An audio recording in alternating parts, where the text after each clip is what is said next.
Hi guys, അപ്പോൾ ഇന്ന് വെള്ളിയാഴ്ച. അപ്പം നമുക്കിന്നൊരു ചിക്കൻ ബിരിയാണി തട്ടിക്കൂട്ടിയാലോ?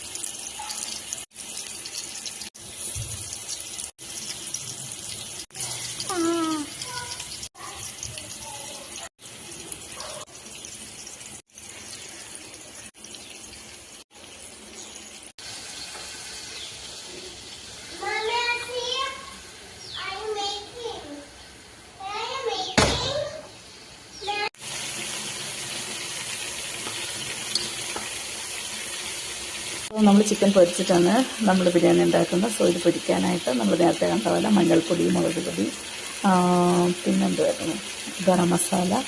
അപ്പോൾ ഇതെല്ലാം കൂടെ ഇട്ട് ഉപ്പും കൂടെ ഇട്ട് നന്നായിട്ട് യോജിപ്പിച്ച് നമ്മൾ പൊരിക്കാനായിട്ട് വെച്ചിരിക്കുക ആണ് ഫ്രൈസ്. അങ്ങനെ നമ്മുടെ ചിക്കൻ പൊരിച്ച അതേ എണ്ണയിലേക്ക് നമ്മൾ സവോള ആഡ് ചെയ്ത് കൊടുക്കുക.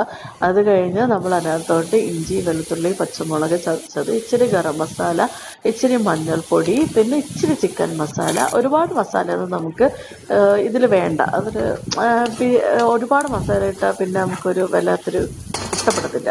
സോ ആ സമയം കൊണ്ട് ഞാൻ ഉള്ളിയും വറുത്തിട്ടുണ്ട്. ഒരു ഗോൾഡൻ ബ്രൗൺ കളർ ആകുമ്പോഴത്തേക്ക് ഉള്ളിയൊക്കെ എടുത്ത് മാറ്റി വയ്ക്കുക. അത് കഴിഞ്ഞ് നമ്മൾ ആ ഒരു മസാല റെഡി ആയിട്ടുണ്ട്. അതിനകത്തോട്ട് നമ്മൾ ചിക്കൻ പൊരിച്ചത് ആഡ് ചെയ്തു.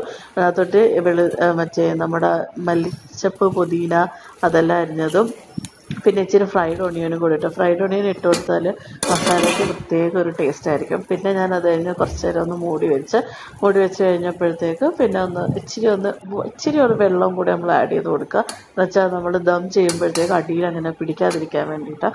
അങ്ങനെ നമ്മൾ ഇതെല്ലാം ആക്കി. പിന്നെ കുറച്ച് സാഫ്രൺ ഉണ്ടായിരുന്നു, അത് വെള്ളത്തിനകത്തിട്ട് അത് ഒഴിച്ച് വെച്ച് അങ്ങനെ നമ്മുടെ ബാക്കി അലങ്കോലപ്പണികളൊക്കെ.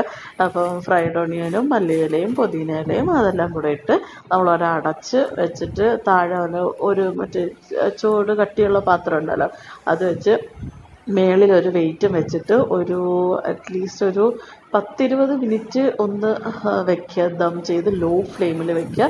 അത് കഴിഞ്ഞ് ഇത് പൊട്ടിക്കുമ്പോഴത്തേക്കൊരു മണമുണ്ട്, എൻ്റെ പൊന്നേ, ഒരു രക്ഷയില്ല. അത് ആ മണം അടിക്കുമ്പം തന്നെ നമുക്ക് കുറേ കഴിക്കാനുള്ളൊരു ടെൻഡൻസി വരും. അപ്പോൾ ബൈ.